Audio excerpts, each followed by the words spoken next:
Hi everyone, it's Lou from CraftStash, and today I want to show you a brand new die set and how it puts together the most beautiful shaped pop-up card.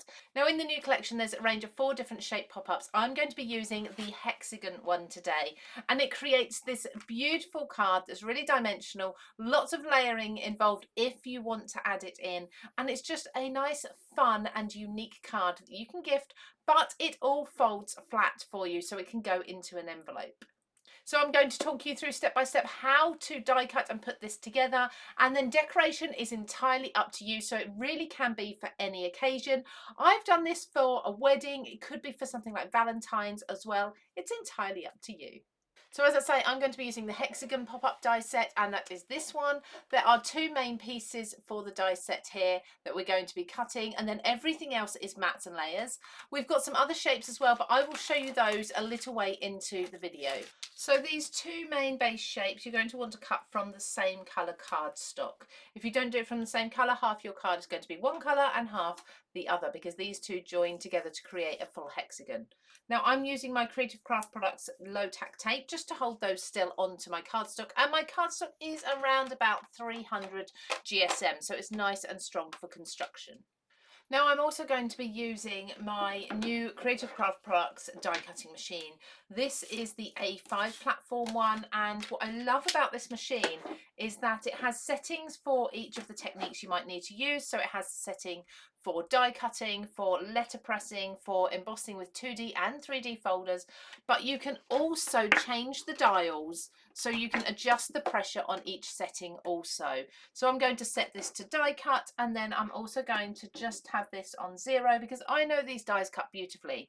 However, there are score lines in the dies as well as cutting lines. So if you want to ensure your score lines cut a little deeper just to give them a bit more of a crisp edge, you can just twist the machine and lower the roller ever so slightly to give you a slight more pressure. So now I have my 2 base pieces cut, and I also have cut some mats and layers. Now a lot of people ask me, how do I choose what colour cardstock I'm going to use for my base? And that's where I actually start with my mats and layers, because I tend to choose the patterned paper that I'm going to be using first, and then decide on my base solid cardstock colour after that. So starting with the panel that's got the 2 hexagons on it, I'm going to fold each of the score lines. Now these have scored through beautifully, so to be honest I don't really need to be using my bone folder if I don't want to here, but I'm going to mountain fold along the strip through the centre, so that means folding over to create a mountain, so pushing the tabs away from you.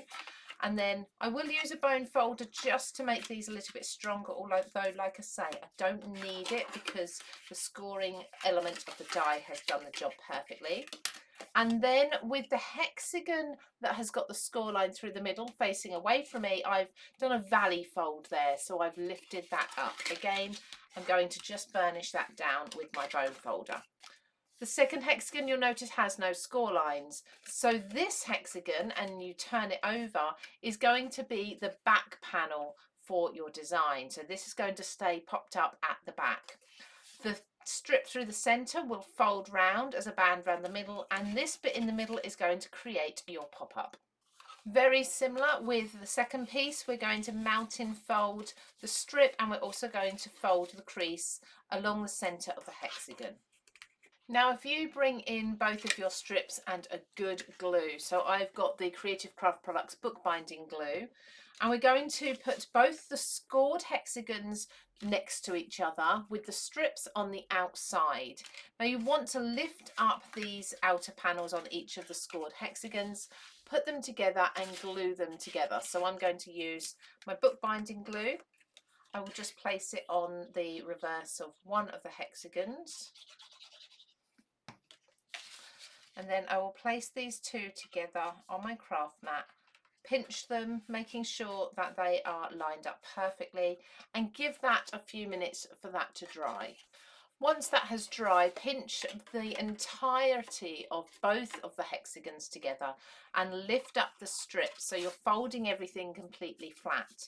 You want to then glue the tabs at either end of the strip to each other to create a complete circle as such with the strips.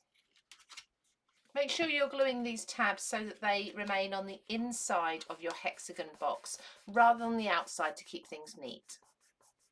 Once you've done that, it needs to dry, so don't move your hexagon box around too much. You can be die cutting your nested layers and of course stamping and colouring in and cutting out your embellishments, which we'll come to in a moment, but let's take a look at the other shapes in the range. So included with the pop-up collection, we also have a square pop-up box. We have the arched pop-up box, and we also have the landscape pop-up box.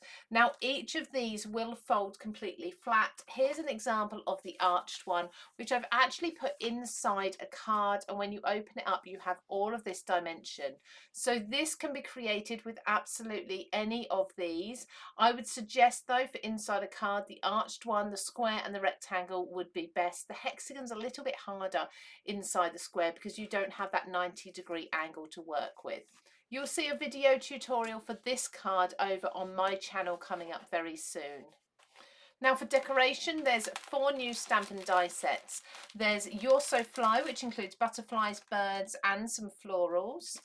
We've got It's Time to Celebrate. This one has cake, champagne, chocolates, lots of bubbles and beers. And this is really good fun, and this is the one that I'm going to be using for our box today.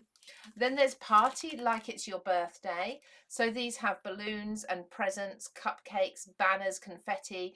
Now each of these, as you can see the blue icons at the top, they are what comes with the outline dies as well as the stamps. And then you've also got the gift of flowers, lots of florals and foliage there. There's even some bows and of course some beautiful sentiments. And lastly, to go along with this collection, we also have a 5x7 3D embossing folder in a scene. So this scene can be put into the background of any of your pop-up boxes. So now to decorate our box. Now I have cut out 2 of the largest hexagons from my chosen pattern paper, and as I explained earlier, I do like to choose my pattern paper first and then choose my cardstock afterwards. So I've chosen one. This is a very old pattern paper. It's actually from my scraps box, but I thought this will look really nice for a kind of romantic theme.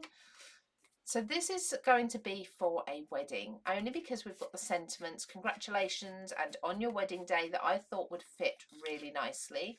But you could equally do this with the same images for something like Valentine's Day as well. So I'm going to put the back panel on there with a matte and layer, and also the hexagon that's in the centre. Then I've also got mats and layers for all of the squares that are around the edge as well. So there's 6 of those. So now all my mats and layers are on, it's time to decorate. You'll notice that everything folds flat, and when you push the sides together to create your hexagon box, the base will sit inside as so, but you'll have the pop-up bit in there. So this bit will be lifted up, and then everything will fold flat nice and easily as well.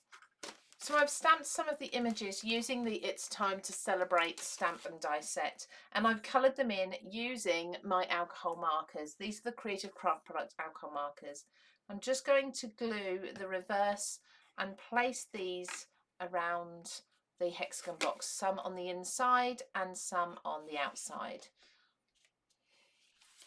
So I'm going to put the box of chocolates and the bottle of champagne or wine just on the base here that pops up from the centre, and you don't need to worry about it overlapping because it will all go into one square card.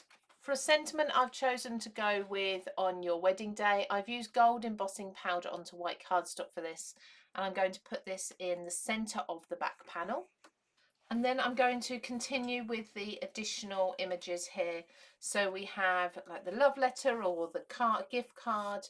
This one can go on the back panel here, just making sure I'm working it around the lettering so that that can still be read. I've also got a glass of champagne which can go on the top maybe, or I might actually put that on the front of the box. So a nice range of images all grouped together. They work really nicely together and I love the colouring. So I've made sure I've chosen a similar red throughout all of the colourings as well, so that everything works beautifully together. And then you'll notice that this will stand on its own and be a lovely little box, but if you push the front and back together, it will all fold up nice and flat to go into an envelope. I would suggest using your mats and layers that come in the box to cut yourself a panel here. This can then be used for your message to be written on, or you can use more of the stamps and dies that come in the sets in the collection if you want to, just to stamp a verse. So that's how quick and easy it is to create a pop-up box card when you've got the new pop-up collection from Creative Craft Products. We'll make sure all the items are listed down below in the description. You'll find additional discounts if you're a VIP member at CraftStash as well, so make sure you check that out before shopping. Don't forget, of course, also to grab your envelopes for when you fold these flat and send them. Thank you for watching, everybody. Don't forget to subscribe, and I'll see you again for another card tutorial very soon.